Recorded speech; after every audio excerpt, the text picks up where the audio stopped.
खत कर दे। तू अब तलक था अधूरा, होने ही वाला है पूरा। हद से गुजर जा, तू हद कर दे। है चाह तो है रास्ता, ये जान ले जरा। मुमकिन नहीं है क्या अगर तू ठान ले जरा। ये रिजल्ट देखने के बाद, ये रिजल्ट आने के बाद, क्योंकि काफी टाइम से आप इसके लिए लगे हुए थे, इनके लिए सारी चीजें चल रही थी कि हमें इस पे जाना है, क्या एक्सपीरियंस था, कैसा उस समय का माहौल? गवर्नमेंट जॉब हमेशा से एक ड्रीम रहा है। तो फाइनली वैकेंसी आई और ऐसे टाइम पे आई जब हमारी प्रिपरेशन पीक पे थी, क्योंकि जीपैट और नाइपर हम लोग सब क्वालिफाई करे हुई थी मैं। तो ये मेरे लिए बहुत हेल्पफुल रहा। तो करेक्ट। फाइनली एक गवर्नमेंट जॉब जो कि ड्रीम था उसको फुलफिल होता हुआ देख के ऑब्वियसली बहुत अच्छा लगता है। तो कैसे क्या आपका ये जर्नी रहा? सर मेरी जर्नी से वो बच्चे रिलेट कर पाएंगे जो कि जिनको फोर्थ ईयर में याद आता है कि उन्हें जीपैट की प्रिपरेशन करनी है। तो हाँ। जब जीपैट को ओनली 5 मंथ्स बचे थे तब मैंने अपनी प्रिपरेशन स्टार्ट की, जो कि मुझे तो इम्पॉसिबल लगता था क्योंकि इतना वास्ट सिलेबस। और फिर सीनियर्स से पूछने पे पता चलता था कि लैकमैन पढ़ना है, केडीटी पढ़ना है। तो वो जो जीपैट के अकॉर्डिंग जितनी प्रिपरेशन चाहिए वो 5 मंथ्स में तो इम्पॉसिबल है। तो फिर करेक्ट। वहां पे जीडीसी बीच में आता है, फिर जीडीसी के मॉड्यूल्स और डाइजेस्टर्स। तो वो मैंने हार्ड कॉपी में परचेज किया। और फिर जो मेन सोर्स था मेरी प्रिपरेशन के दौरान वो सिर्फ डाइजेस्टर्स थी और टेस्ट सीरीज थी। मैंने सिर्फ मॉड्यूल्स को पढ़ा, उसके बाद डाइजेस्टर्स को पढ़ना बहुत इजी हो गया। और वो करेक्ट। इतने रैपिड रिवीजन है ना कि मैंने उनको 10 10 बार एक बार में रिवाइज कर लेती थी। जीपैट के 1 महीने पहले मैंने सिर्फ डाइजेस्टर्स पढ़ी। ओके। एकदम टिप्स पे आ गया था कि वो मैं आज तक नहीं भूली, वो परमानेंट मेमोरी में सेव हो गया। मुझे ये लगता है कि स्टैंडर्ड बुक्स पढ़ना चाहिए, बट इन माय जर्नी मैंने उनको रेफर किया बट प्रॉपरली। जो मैं जिन पे रिलाई कर पाई वो सिर्फ मॉड्यूल्स और सिर्फ डाइजेस्टर्स थे। Correct. Correct. Correct. Finally you are जी selected sir. As a RRB pharmacist in Siliguri zone. कैसा जी लगा सर। रिजल्ट देखने के बाद? सर बहुत ही खुशी हुई, क्योंकि मैंने सिर्फ 2 ही एग्जाम दिए थे। हाँ। फार्मेसी, डिप्लोमा फार्मेसी करने के बाद। हाँ। और पहला मैं एम्स 2024 दिया था, उसमें हाँ। फेल हो गया। और इस हाँ। बार आरआरबी फार्मासिस्ट दिया, उसमें मेरा रिजल्ट क्लियर हो गया। ओके। तो शुरुआत तो मैं यहीं से करूंगा कि जो बहुत सारे बच्चे कहते हैं कि सर जब कोई भी फार्मासिस्ट का एग्जाम होता है जहां डिप्लोमा और बैचलर दोनों स्टूडेंट्स एलिजिबल होते हैं, तो सर वहां पे डिप्लोमा वाले स्टूडेंट्स क्वालिफाई नहीं कर पाते हैं। क्या आपको ये वाकई लगता है, ऐसा कुछ है? नहीं सर जी, ये बिल्कुल गलत बात है ये। हाँ। सर मेरे एक्सपीरियंस से ये, क्योंकि मैं 2017-19 का बैच का डिप्लोमा पास आउट हूँ। 2019 में डिप्लोमा पास किया, उसके बाद 5 साल 2019 टू 2024 मैंने कोई भी फार्मेसी का पढ़ाई नहीं किया। रेलवे का जब फॉर्म आया था, रिक्रूटमेंट आया, तो मेरा भी मतलब इंटेंशन था कि मैं भी ये एग्जाम दूं और एग्जाम क्लियर करूं। तो हाँ। मुझे कोई मतलब गाइडेंस नहीं मिल रही थी, तो यूट्यूब पे सर्च किया railway pharmacist question, previous question की आइडिया आए। उसके बाद जीडीसी की वीडियो देखा, और देखने के बाद थोड़ा कुछ दिन, 5 10 दिन वीडियो देखने के बाद मुझे कॉन्फिडेंस आया कि अभी इस ऐप से अगर मैं कोई पेड कोर्स खरीदूं तो मेरा हो सकता है। फिर जी। उसके बाद मैंने खरीदा, क्लास किया, लाइव सब लाइव लाइव क्लास किया, और धीरे धीरे पढ़ाई चालू किया, और मेरा कॉन्फिडेंस आया। और अभी मैं एग्जाम क्लियर हो चुका है सर। 2 साल से सर तैयारी कर रहे थे। करेक्ट। करेक्ट। झारखंड फार्मासिस्ट का सर एक बार निकला था ना, जी जी तो जी। उस वही वाला कोर्स लिए हुए थे आप जीडीसी से, तो उसी हाँ। का पढ़ा हुआ था। और फार्मासिस्ट एट फिंगर टिप्स और हाँ। हाँ। फार्मासिस्ट ऑब्जेक्टिव, बस ये 3 सोर्स उसको इतना बार सर बनाए। और प्रीवियस ईयर पेपर है sir, test series, marathon, resource ज्यादा नहीं रखे, रिसोर्स लिमिटेड था। हम्म। Finger tips book, previous year paper और सर टेस्ट सीरीज ज्वाइन था। जैसे फिंगर टिप्स में जैसे सुटिक्स हो गया, तो सुटिक्स में लगभग यही 200 पेज है उसमें, तो हम डे कैलकुलेट कर लिए थे क्योंकि लगभग एक महीना बचा हुआ था। हाँ। तो सुटिक्स में हम अगर डेली हम 10 पेज का रिवीजन करेंगे तो 20 दिन में खत्म होगा। तो हम 20 पेज करते थे, 10 दिन में हो गया एक बार, फिर उसका फ्रीक्वेंसी बढ़ा देते थे, 20 हो गया, 30, ऐसे ऐसे करते शॉर्ट शॉर्ट करते करते करते मतलब लास्ट तक ऐसा हो गया था कि एक हफ्ता में पूरा सारा सिलेबस कंप्लीट, फिर 2 दिन में कंप्लीट। जो इनरोल आपके इसमें एग्जामिनेशन में, आपके रिजल्ट में मैं इन्वॉल्वमेंट की बात करूं, आपको जी लगता सर। है कि हाँ कहीं ना कहीं एक रोल प्ले करने की बात में, मैं सब बच्चों को जो कहता हूँ कि आपको एक गाइडेंस एटलीस्ट मिलता है? सर मैं ये कहना चाहूंगा कि जैसे मैंने पढ़ाई करी तो ये मेरा पर्सनल एक्सपीरियंस रहा। अब जो भी नया बच्चा जुड़ता है वो जब आपसे डेमो क्लास अगर आपकी अटेंड कर ले तो वो समझ जाएगा कि क्या इंस्टीट्यूशन क्या प्रोवाइड करता है सर। मैं आपकी वीडियोस देखूं या सर अखिलेश सर की देखूं, मैं किसी भी टीचर की देखूं, तो मैं ये देखता हूँ कि एक टीचर है अपना सब्जेक्ट तो पढ़ा रहा है, बट जब आप उनकी मैराथन अटेंड करेंगे तो किस तरह से 5-6 सब्जेक्ट के टॉपिक कवर करा देते हैं इतनी वास्ट नॉलेज के साथ। सर वो बहुत ही जो बात है सर वो बहुत ही रिकमेंडेबल है। ये चीज है, एक्सपीरियंस सर मेरा बहुत अच्छा रहा। चाहे आप बुक कंटेंट ले लीजिए, बुक कंटेंट आप कितना समझ जाएंगे, वो जो निमोनिक्स है सर, जो आपकी इतनी अच्छी निमोनिक्स, चाहे वो बीटा ब्लॉकर्स हो, चाहे वो बीटा कुछ भी हो, साबा लावा कुछ, सर फार्माकोग्नोसी में भी निमोनिक्स बन सकती है, हम सोच ही नहीं सकते सर। ज्यूरिस हो सर, कुछ भी हो, किसी के मेंबर्स याद रखने हैं, आप नंबर्स से निमोनिक्स में आते हैं 617 सर। ये बहुत ही अच्छा है। ये जब तक बच्चा खुद डेडिकेशन के साथ आपके पास आएगा नहीं और पढ़ेगा नहीं इंटरेस्टिंगली तो नहीं समझ सकता सर। आप क्या एफर्ट्स लगाते हैं सर, ये बहुत ही मायने रखता है सर।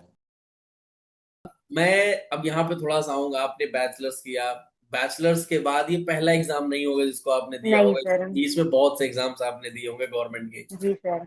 उनका रिजल्ट कैसा रहा, और उन रिजल्ट्स के साथ अपने आप को संभालना कि नहीं ठीक है अभी होगा और भी बहुत हाँ सारी अपॉर्चुनिटीज आएंगी, मिलेंगी, तो वो जर्नी पूरी कैसी रही मैं जानना चाहूंगा। तो क्योंकि आपके जो जूनियर्स हैं वो हाँ। उससे सीखे कि नहीं, अगर किया जा सकता है, इतना टफ नहीं है, बस अगर हम लगातार लगे रहेंगे, रुकेंगे नहीं, थमेंगे नहीं, तो जरूर एक दिन मंजिल तक। तो बेसिकली तो मैंने पहले बहुत सारे एग्जाम दिए थे। मैंने ये तैयारी ना 2023 से ही शुरू कर दी थी, लेकिन मेरा मेन एजेंडा था कि डीआई क्रैक करना है। तो डीआई के ओरिएंटेशन से मैंने पढ़ाई की थी फर्स्ट। लेकिन पहले मैं जीडीसी से नहीं जुड़ी थी, पहले मैं दूसरी क्लासेस में थी। तो वहां पे मैंने फिर डीएमईआर जेडपी मतलब जो महाराष्ट्र में आई थी तभी तभी एग्जाम्स दिए थे, लेकिन वो क्रैक नहीं हुए सर। तो ऑफकोर्स थोड़ा बुरा लगा, लेकिन फिर मैंने होप नहीं हारी कि और ऐसे यूट्यूब के थ्रू ही मेरे को जीडीसी भी पता चला। तो मैंने जीडीसी में एनरोल किया। फिर पहले मैंने डीआई ऑल इंडिया कोर्स वाला दिया था। फिर उसके बाद मैंने जीपैट फिंगर टिप्स भी ऑर्डर किया था सर। तो उससे भी मेरा बहुत क्लियर हो गया कंसेप्ट। तो मैंने अभी एम्स भी दिया था सर, एम्स में भी हो गया था सर, लेकिन रैंक थोड़ा ज्यादा था तो उसमें नहीं हुआ। प्रेफरेंस फिल किया लेकिन नहीं लगा नंबर। तो अभी फिर रेलवे का हो गया। फर्स्ट ऑफ ऑल तो इतना गैप होने के बाद एक डायरेक्शन होना बहुत जरूरी है सर, इसलिए उसके बाद डायरेक्शन लेस होने के बाद अगर पढ़ाई करते रहेंगे तो एग्जाम नहीं निकलने वाला, फिर कितना भी पढ़े। तो जीडीसी का एक ऐसा डायरेक्शन देता है कि पढ़ाई के साथ साथ revision is also important as well as MCQs are also important. कुछ भी एक ही करते रहेंगे तो फिर नहीं होगा। तो यही से मुझे सीखने को मिला कि पढ़ाई भी करनी है, रिवीजन भी करनी है और एमसीक्यूज भी लगाने हैं। भले कम पढ़ो लेकिन सब सारा का सारा कंसिक्वेंटली साथ में देते रहो। एंड नॉन फार्मा का भी I would like to add sir कि सिर्फ फार्मा से नहीं होगा। ये भी पॉइंट था, क्योंकि मैंने पहले से फार्मा फार्मा की नॉन फार्मा नहीं है अपनी फील्ड, मैथ्स हो गया या फिर जीके जीएस हो गया, लेकिन वहां से भी बड़ा बूस्टअप मिलता है सर। तो वो भी डे बाय डे करते रहना चाहिए। ऐसे नहीं जब एग्जाम आएगी तभी हम लोग नॉन फार्मा देखेंगे, पहले से जैसे फार्मा को प्रेफरेंस दिया जा रहा है वैसे नॉन फार्मा को भी देना चाहिए। मास्टर्स के साथ साथ इस प्रिपरेशन को आपने किया, और ओके सर। कितना आपको लगता है चैलेंजिंग था, या फिर जीपैट की पूरी आपकी यहाँ पे जो भी एक्सपीरियंस था यूज किया आपने? सर देखो ये है, जब भी हमने जीपैट के लिए प्रिपरेशन की थी तो सर हमने हॉनेस्टली मैंने 2 साल का प्राइम कोर्स लिया था। और उस टाइम ने ना मैंने सर बहुत हॉनेस्टी से प्रिपरेशन किया था।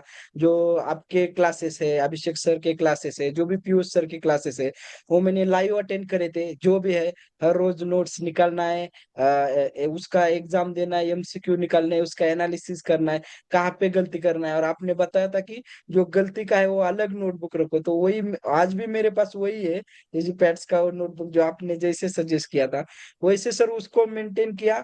और वो जो बेस होता है ना, जो जो सर फंडामेंटल है ना, वो उसके वो प्राइम कोर्स में हमारे इतने क्लियर हो गए कि मतलब इतना चैलेंजिंग नहीं लगा कि आरआरबी का प्रिपरेशन करने के लिए सर, एज अ हॉनेस्ट। तो कैसे यस आपकी सर। जर्नी रही, आपने कहाँ से बैचलर्स किया था और कहाँ से आप फिर यहाँ तक आए? Yes sir. तो सर मैं यहाँ रायगढ़ से हूँ, मतलब छत्तीसगढ़ रायगढ़ से हूँ, है ना। हम्म। तो वहीं पे ही मैंने अपना बैचलर्स कंप्लीट किया।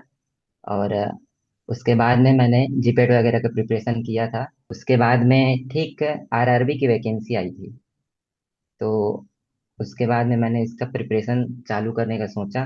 फिर जीडीसी से मैंने बैच लिया एक। हम्म। उसके बाद उसका प्रिपरेशन में मैं जुड़ गया। ओके। तो उसके बाद आप यहाँ पे आए, क्लासेस आपने ज्वाइन करा, कोर्स आपने लिया, इसके अलावा बुक्स भी आपने यूज करी है, फार्मासिस्ट की आपके फिंगर टिप भी यूज किया आपने, श्योर शॉट भी यूज किया। कितना हेल्पफुल था ये सारा जो कंटेंट आपने यूज किया आपके, अगर हम इस एग्जाम प्रिपरेशन के जर्नी की बात करें तो? सर ये मतलब कि जो भी बुक्स वगैरह है, बैचेस वगैरह जो मैंने लिया था सर, जो रिजल्ट दिख रहा है ये इसी की वजह से है। सर मैं इससे पहले मतलब कि अब आरआरबी का प्रिपरेशन चल ही रहा था, फिर साथ में एम्स भी आया, एमसीआरई। हाँ। सर मैंने इसकी हेल्प से एमसीआरई भी क्रैक किया हुआ है। ओके। उसमें भी मुझे, यस तो सर, उसी बुक उसी से ही आपने दोनों एग्जाम्स को क्रैक किया और फाइनली अब आप आरआरबी सेलेक्ट करने वाले हैं। आरआरबी भी, यस सर। ओके। तो मतलब आपको कहीं ना कहीं ये लगता है कि ये बुक्स इम्पोर्टेंट है इन एग्जाम्स को क्रैक करने के लिए, आसान होता है इनके साथ अगर हम प्रिपरेशन करते हैं तो? सर बहुत बहुत इम्पोर्टेंट है ये जो बुक्स है ना बहुत हेल्प करते हैं। जैसे फिंगर टिप्स है, उसमें जितने भी टॉपिक वाइज पूरे ऑब्जेक्टिव मिल जाते हैं, वो तो बहुत अच्छा है सर। ओके। मतलब जैसे ही टॉपिक, कुछ भी टॉपिक पढ़ो, प्रीवियस ईयर के लगा लो, उसमें से हमारा बहुत सारा चीजें क्लियर हो जाता है सर। नहीं, और करेक्ट। वैसे ही, और जरूरी है क्योंकि अगर आप इन एग्जाम प्रिपरेशन कर रहे हैं तो सबसे पहले जो इम्पोर्टेंट बात होती है कि हमको उस एग्जाम को अप्रोच कैसे करना है, एग्जाम की डिमांड क्या है, कैसे टाइप के क्वेश्चंस आते हैं, किस लेवल के क्वेश्चंस आते हैं। अगर हम पहले ये नहीं जानेंगे तो हम इन एग्जाम्स की प्रिपरेशन को एक जो होता है ना कि बेस्ट वे में नहीं कर सकते हैं शायद। और वही चीज आपने इन एग्जाम्स की हेल्प लेकर के किया। लोकेश जी, आपने बोला कि आपने जीपैट की प्रिपरेशन भी करी हुई थी अपने यस सर। बैचलर्स के साथ साथ जब आप वहां पे थे। थोड़ा सा मैं इसी बात पर आऊंगा, कितना इंपॉर्टेंट होता है अगर आप बैचलर्स के साथ जीपैट की प्रिपरेशन करते हो, तो क्या वो सिर्फ हमारे जीपैट तक ही सीमित रहती है वो स्टडी, वो हमारे नॉलेज आगे भी इन एग्जाम्स में काम आती है? Yes sir. सर अगर हम जीपेट की प्रिपरेशन करते हैं तो वो सिर्फ जीपेट का नहीं होता है। जितने भी फार्मेसी में जितने भी एग्जाम्स होते हैं ना, उन सब का एक जड़ है समझ लो। मतलब कि अगर जीपेट की प्रिपरेशन करते हैं तो हमारा पूरा फार्मेसी क्लियर हो जाता है सर। क्योंकि हम एक अच्छे, मतलब थोड़े अंदर घुस के डीप में थोड़ा उसमें पढ़ते हैं, हम्म। तो कोई सा भी एग्जाम हो हमारे लिए वो क्रैक करने के लिए बहुत ईजी हो जाता है उसमें। आपको क्या, आपका एक्सपीरियंस रहा कि वाकई मैं जब बार बार बच्चों को कहता हूं कि ग्रेजुएशन में अगर आप हैं तो एक बार जीपैट की तैयारी जरूर करें। कोई भी आने वाला फार्मा एग्जाम होगा, डीआई हो, फार्मासिस्ट हो, आने वाला हर जगह आपको बेनिफिट देखने को मिलेगा। क्या वो वाकई एक्सपीरियंस आपको काम आया? सर मैं एकदम ट्रुथ बात करता हूँ सर। मैंने बिल्कुल भी फार्मासिस्ट के लिए, मैंने उस दिन भी सर आपको बोला था क्वालिफाई, मैंने जरा सा भी फार्मासिस्ट के लिए नहीं पढ़ा। ये जो भी था जेपैट और नाइपर ही था जिसने मुझे क्वालिफाई करवाया। मैं इनफैक्ट मेरी एक्सपेक्टेशन ही नहीं थी कुछ की मैं मुझे कुछ ऐसा एग्जाम देना है, ना मैंने प्लान किया था। जो भी मैं पढ़ रहा था, बट जैसे जैसे डेट आगे बढ़ती गई मुझे पता चलता गया कि एक फेयर चांस है, क्योंकि लगभग ऑलमोस्ट सिलेबस खत्म हो गया था, मार्च तक करेक्ट। ऑलमोस्ट खत्म हो गया था। कोलॉजी मेजर पोर्शन होता है वो खत्म हो गया था। जस्ट उसके पहले ही हमारा जूरिस्प्रूडेंस भी खत्म हुआ। मुझे आज भी याद है, मैं जब ट्रैवल कर रहा था स्टेशन में, मैं सिर्फ जूरिस्प्रूडेंस की नोट्स में पलट रहा था। मैंने कहा एक बार डेट्स देख लेता हूँ, सारी चीजें तो। मतलब मैं तो यही कहूंगा कि ऐसा कुछ अलग नहीं आता है। मैं तो बेस्ट एग्जांपल हो सकता हूँ कि मैंने तो 1% भी बाहर से कुछ नहीं पढ़ा। मैंने जीके जीएस तो कुछ भी नहीं पढ़ा था, ना मैंने रीजनिंग पढ़ी ना मैंने मैथ पढ़ी। पता नहीं क्या ब्लेसिंग है गॉड की कि मतलब रीजनिंग और मैथ के क्वेश्चन उससे नहीं सॉल्व हो जाते हैं। 11th correct. 12th में मैथ था, शायद हाँ। उसका थोड़ा हेल्प मिलता था। तो एग्जैक्टली। उस वजह से फार्मा का जो भी था मैंने कुछ नहीं पढ़ा था। इनफैक्ट सर मैं एग्जाम में सोच के गया था आरआरबी की कि मुझे 40 डेढ़ घंटे का पेपर होता है, 90 मिनट। तो मैंने ये सोचा था कि मैं 50 मिनट 30 क्वेश्चन करूंगा, बाकी के जो बाकी का जो टाइम बचा उसमें मैं सारा निपटा दूंगा 70 क्वेश्चन, और ऐसा हुआ भी। मैंने maximum time on pharma 30 question की थी, बाकी तो सर यूं ही हो गए थे, क्योंकि करेक्ट। आदत इतनी पड़ चुकी थी वीकली टेस्ट और सारी चीजों की वजह से टेस्ट देने की। यही होता है ना, क्योंकि आपने उसमें नॉलेज गेन किया, आपने उसमें कॉन्सेप्ट बिल्डअप किया। और मैं जेडीसी प्राइम में हमेशा बच्चों को यही कहता हूँ, इसके पीछे मत भागो नंबर कितने आ रहे हैं, इसके पीछे मत भागो कि हमारा सिलेबस कितना जल्दी खत्म हो जाएगा, इसके पीछे भागो कि हमारा कॉन्सेप्ट कितना बिल्डअप होगा। जिस दिन कॉन्सेप्ट बना लोगे ना, फिर शायद कोई भी टॉपिक से कहीं से क्वेश्चन आ जाए, उसका आंसर देने में आपको हिचकिचाहट नहीं होगी। और वो आपने फील भी किया होगा, चाहे जीपैट रहा हो, चाहे नाइपर और चाहे फार्मासिस्ट। यस यस, बिल्कुल ऐसा। करेक्ट। मैं, हाँ, जीपैट से जीडीसी का सब मटेरियल में वही यूज कर रहा हूँ, मतलब डाइजेस्टर सब मैं जीडीसी का यूज करता हूँ। और मुझे अगर कुछ प्रॉब्लम लगा कि एक क्लासिफिकेशन है, फॉर एग्जांपल एंटी डिप्रेशन का है, एंटी साइकोटिक का है, अगर वो मुझे ध्यान में नहीं रहता तो चलो जीडीसी का वीडियो जरूर होगा यूट्यूब पे, जाते देखते फिर उनकी ट्रिक लगा के, तो वो मतलब बहुत ज्यादा मुझे दिक्कत नहीं आती थी। वो देख के मैं वो ट्रिक वगैरह लगा के, सर बोलते थे कुछ कुछ ट्रिक बहुत मुझे याद है जीडीसी की, रोज पियो थोड़ा थोड़ा ऐसा करके, मतलब बहुत सर की अच्छी क्लासिफिकेशन पे अच्छी ट्रिक वगैरह है। और मैंने बुक्स भी लिए थे जीडीसी के, फिंगर टिप्स करके, कुछ फार्मासिस्ट के पीवाईक्यू करके, हाँ उनकी मुझे बहुत हेल्प मिली। मतलब कि जैसे कि अपने को क्या है, अपने को कुछ एग्जाम जो देने होते हैं ना, तो उसका बैकग्राउंड अपने को मालूम होना चाहिए। मतलब एग्जाम अपना इनेमी है, दुश्मन है, तो दुश्मन को हराना है ना, तो अपने को उसका बैकग्राउंड मालूम होना चाहिए। तो मैंने 3-4 ईयर के सब क्वेश्चन देखे, और मैंने जीडीसी टेस्ट सीरीज भी जीडीसी की बहुत लगाई। मुझे टेस्ट सीरीज बहुत अच्छी लगती है जीडीसी, उनका एक्सप्लेनेशन हर चीज बहुत बढ़िया है जीडीसी का। और ये हर कंटेंट अवेलेबल है जीडीसी का यूट्यूब पे। वो मैं स्पेशली थैंक देना चाहता हूँ जीडीसी को, इस वजह से कि हर कोई बंदा जीडीसी की वजह से, कि अगर वो रूरल बैकग्राउंड में, जैसा कि मैं, मेरे गांव में नेटवर्क भी नहीं, बहुत छोटा गांव है, मैं वहां से बिलोंग करता हूँ, लेकिन जीडीसी है तो मुमकिन है। सर जीडीसी की फैकल्टी सर मुझे बहुत अच्छी लगी सर, बहुत ही अच्छी। आपके वो रुकना नहीं है, और अपने श्रीकांत सर के जो डायलॉग थे सर वो भी बहुत अच्छे थे, और अपने अभिषेक सर तो है ही सर। उनके वीडियो देखकर सर मैंने फर्स्ट टाइम वो अपना चैनल सब्सक्राइब किया था सर। उनके जो पिछले वाले वीडियो थे ना सर, वो ब्लैक बोर्ड पे पढ़ाते थे, हाँ हाँ। वो वाले बायोकेमिस्ट्री के, वो देख के सर मैंने पूरा चैनल ढूंढ दिया सर पूरा। और उसके बाद सर मैंने क्रैश कोर्स ले लिया सर। क्रैश कोर्स लेने के बाद सर मैंने वो पढ़ाई चालू कर दी सर क्रैश कोर्स की। उसी टाइम पे वैकेंसी भी आ गई सर, आधा ही कोर्स कंप्लीट हुआ था सर मेरा 3 महीने का। उसके बाद मैंने जो अपनी वैकेंसी आई थी उसकी प्रिपरेशन स्टार्ट कर दी सर। और रिकॉर्डिंग रिकॉर्डिंग के जो वीडियो थे सर आपके, वो देखने कंप्लीट कर दिए सर मैंने पूरे के पूरे। तो उससे मेरी पूरी प्रिपरेशन हो गई सर। देन जीडीसी से बहुत टेस्ट दिया, 60 टेस्ट आई ऑलमोस्ट गिव। और रात के सोने के टाइम से पहले मैं टेस्ट देता था कि मुझे मैंने जस्ट नींद से पहले कि थोड़ा 100 क्वेश्चंस देख लूं और मैं कितना गलत किया हूँ। और टेस्ट देने के बाद ये इंपॉर्टेंट है, आप कौन सा क्वेश्चन गलत किया हो उसको देख लेते। और जीडीसी बहुत अच्छा एनवायरनमेंट प्रोवाइड किया है मुझे, क्योंकि मेरा गलत आंसर करेक्ट आंसर भी दिखा दिया कि आपका ये गलत है, तो मुझे वो याद रह गया। तो ये कहीं ना कहीं मुझे बहुत हेल्पफुल मिला है सर। मैं रॉन्ग क्वेश्चंस और अनअटेम्प्टेड क्वेश्चंस को रिव्यू कर लेता था एग्जामिनेशन देने के बाद। कि होनहार बिरवान के होत चीखने पात, है ना। मतलब आपने इस जर्नी को, जेडीसी के इतने साथ, इतने लंबे समय से आप हमारे साथ चले, सारी चीजें आपने सीखा, पढ़ा, कैसा एक्सपीरियंस था, थोड़ा मैं उसके बारे में आना चाहूंगा। सर जैसे एक एक्सपीरियंस ये है कि अगर आपको डी फार्मेसी या बी फार्मेसी करना है तो आप, ऐसा हो ही नहीं सकता कि आप जीडीसी को जानते ना हो, क्योंकि जीडीसी मतलब अब फार्मेसी बन गया है करेक्ट। पिछले कई सालों से। सर मैं आपसे लगभग 2020 से 20 21 22 से पढ़ रहा हूँ सर लगातार। तो ये है कि सर जैसे फार्माकोलॉजी शुरू में मुझे सर बहुत टफ लगती थी, लेकिन सर जी। जब से ये हुआ कि अभिषेक सर हैं, ये है, कुछ लोगों ने बताया, फ्रेंड्स ने बताया कि ये पढ़ाते हैं, बहुत बढ़िया पढ़ाते हैं, तब सर मैंने आपसे पढ़ना शुरू किया। तब से ये लगने लगा कि नहीं, कुछ है ही नहीं सर इसमें। सर मैं शुरू में, सर मैं डिप्लोमा किया था मैंने, उसके बाद सर मैंने बी फार्मेसी किया। गोरखपुर में एक बीआरडी मेडिकल कॉलेज है सर, आप आए भी थे, पीयूष सर से हाँ मैं जी। मिला हूँ सर, वहाँ आए थे। हाँ जी। तो उसके बाद सर मैंने सबसे पहले सर आपका जी पैड का कोर्स परचेज किया था। तो जी पैड का जिस दिन मेरा पेपर था उसी दिन सर मेरा डॉक्यूमेंट वेरिफिकेशन था। तो हाँ इस वजह से जी पैड दे नहीं पाया सर। उसके बाद सर आपकी जो बुक्स आई या फार्मेसी की जो एमसीक्यू बुक्स है, एम फार्मासिस्ट की बुक है, ये सब लगभग सर इसी से, ये अगर मैच किया जाए एक एक क्वेश्चन तो लगभग 50 से 60 क्वेश्चन इस तरह आए हैं डायरेक्ट, और कुछ तो आपने का जो एक्सप्लेन है उसमें उससे कई क्वेश्चन आ जाते हैं। करेक्ट। जैसे आप सर जब जनरल फार्माकोलॉजी पढ़ाते हैं तो आप प्रो ड्रग या एक्टिव ड्रग के बारे में बताते हैं सर, ये एम्स में तो तैयारी 2024 वाले में सर इसी पे आ गया था। सबसे एक चीज सर मैं आपको दिखाना चाहूंगा कि हाँ जी। अभी आप बताए क्या पूरा में, ये है GPAT at your finger tip, good. जी। अभी भी सर वही एम्स की तैयारी के लिए सर लेकर बैठे थे पढ़ने के लिए।